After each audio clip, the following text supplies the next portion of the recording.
আসসালামু আলাইকুম। জাপান বাংলাদেশ ব্লগে আপনাদের সবাইকে স্বাগতম। আমি হামিদ আজাদ জাপানের সেন্দাই থেকে বলছি।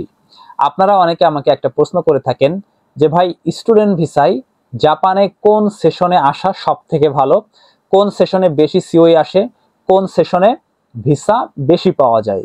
তো আজকে বিষয় নিয়ে আলোচনা করব। ভিডিওটি না টেনে সম্পূর্ণ দেখবেন। অনুরোধ রইল, এখনো পর্যন্ত সাবস্ক্রাইব না করলে সাবস্ক্রাইব করবেন, ফেসবুক পেজ থেকে দেখলে অবশ্যই পেজটি ফলো করবেন। চলুন ভিডিওটি শুরু করা যাক। স্টুডেন্ট ভিসায় জাপানে আপনারা কোন সেশনে আসবেন, সব থেকে বেস্ট কোন সেশন? বাংলাদেশ থেকে জাপানে আপনি 4টা সেশনে স্টুডেন্ট ভিসায় চাইলে আসতে পারবেন। প্রথম হচ্ছে জানুয়ারি, দ্বিতীয় হচ্ছে এপ্রিল, তৃতীয় হচ্ছে জুলাই, চতুর্থ হচ্ছে অক্টোবর। এই 4টা সেশন রয়েছে। এই 4টা সেশনে চাইলে আপনি যে কোনো একটা সেশনে আসতে পারেন স্টুডেন্ট ভিসায়। এখন যদি প্রশ্ন করেন যে কোন সেশনে সব থেকে বেশি স্টুডেন্ট জাপানে আসে, কোন সেশনে সব থেকে বেশি স্টুডেন্ট ভিসা পায়, এটা নিয়ে যদি আমাকে বলতে বলেন তাহলে আমি বলবো এপ্রিল এবং অক্টোবর, যেহেতু বড় সেশন। জাপানের ম্যাক্সিমাম যে স্কুল কলেজগুলো রয়েছে তারা কিন্তু বিভিন্ন দেশ থেকে স্টুডেন্ট নিয়ে থাকে। যেহেতু এটা বড় সেশন, প্রত্যেকটা স্কুল বা ইউনিভার্সিটি স্টুডেন্টদের আনতে চাই, সেক্ষেত্রে এখানে কিন্তু সিওর রেশিওটা ভালো আসে। পাশাপাশি এই সেশন থেকে কিন্তু প্রচুর স্টুডেন্ট ভিসাও পায়। এখন হয়তোবা আপনারা বলতে পারেন, তাহলে বাকি যে 2টা সেশন রয়েছে সেটা হচ্ছে জানুয়ারি এবং জুলাই, এই 2টা সেশন কি তাহলে ভালো না? বা এই 2টা সেশনে যদি আমি অ্যাপ্লিকেশন করি তাহলে কি আমার ভিসা বা সিওই আসবে না? বিষয়টা কিন্তু এমন না। জানুয়ারি এবং জুলাই সেশন নিয়ে কিন্তু বেশি সংখ্যক স্কুল কাজ করে না। তারা এই বড় 2টা সেশন অক্টোবর এবং এপ্রিল নিয়ে কাজ করে। সেক্ষেত্রে জানুয়ারি এবং জুলাই সেশনে স্টুডেন্টরা কিন্তু কম অ্যাপ্লিকেশন করার সুযোগ পায় এবং কম স্কুল যেহেতু তাদেরকে নিয়ে আসে, সেক্ষেত্রে এখানে কিন্তু সিও রেশিওটা কমে যায়, পাশাপাশি ভিসা রেশিও কমে যায়।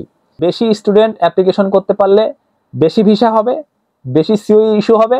আর কম স্টুডেন্ট যদি অ্যাপ্লিকেশন করে তাহলে তো অবশ্যই ভিসা কম পাবে এবং সিওইটাও কম আসবে। এটাই তো বাস্তব। এখন আপনি যদি আমাকে প্রশ্ন করেন, অক্টোবর এবং এপ্রিল 2টা বড় সেশন, জানুয়ারি এবং জুলাই এই 2টা ছোট সেশন।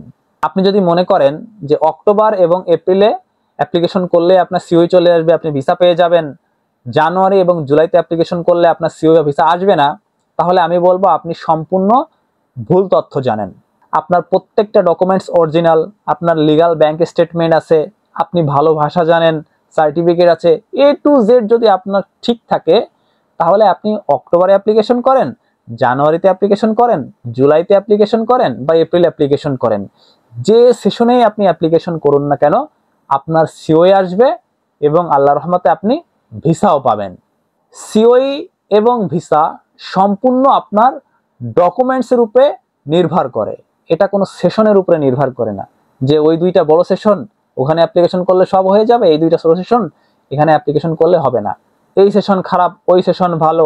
এই চিন্তা ভাবনা বাদ দিয়ে আপনারা যে কাজটা করবেন সেটা হচ্ছে আপনাদের লিগাল ডকুমেন্টস সংগ্রহ করবেন এবং লিগালভাবে সবকিছু সাবমিট করবেন ইমিগ্রেশনে। যখনই আপনি লিগাল কাগজপত্র ইমিগ্রেশনে সাবমিট করবেন তখন কিন্তু আপনার ভিসা পাওয়ার পসিবিলিটি বা সিও আসার পসিবিলিটি 100% থাকবে।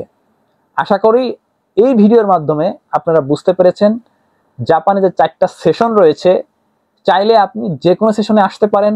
যদি আপনার ডকুমেন্টস 100% সঠিক থাকে তাহলে ইনশাল্লাহ আপনি 100% সিওই অথবা ভিসা পাবেন। তাই কোন সেশনে আসবো কোন সেশনে আসবো না, আশা করি আজকের পর থেকে এই চিন্তাধারাগুলো আপনারা বাদ দিবেন, একটা জায়গায় ফোকাস রাখবেন, ডকুমেন্টস। আশা করি আপনারা বুঝতে পেরেছেন। সবাই ভালো থাকবেন, সুস্থ থাকবেন। আল্লাহ হাফেজ।